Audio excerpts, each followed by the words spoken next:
Okay, daar is hy nou. Hier gaan ons 'n bietjie loop met 'n blaadjie. Ek wil hom sommer hier in die dak ophang. Ek gaan hom nou eers so bietjie net hier in die vet insny. Laat die mosterd en die speserytjies en die dinge lekker intrek. So daar is hy nou. Oopgesny. Net so liggies deur die velletjie. Gooi hom 'n bietjie van 'n kookolietjie. Hierdie is nou ingelêde knoffel olyfolie eintlik. Ja, dit is die regte resep.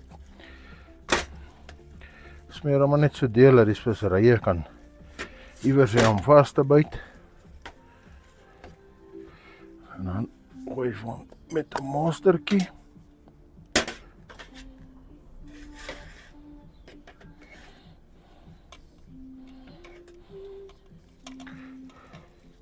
Hy gaan nou net help vir die speserye se vasbyt. Ek dink amper 'n mens kan maar sê is 'n bysting. In 'n mate. Okay, en as hy nou rondom so lyk, dan vat ons nou vir speserye. Gooi ons nou vir hom mildelik hier oor, dat hy sy werkie kan doen. Kyk, mens hoef nie so kwaai baie speserye te gebruik nie. Ons gebruik ons nou kwaliteit vleis. Van Galton meat, Galton vleis.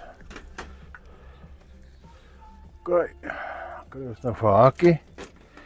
Ek verkies om hom dikkant bo te sit. Met die dikkant bo, dinkant onder.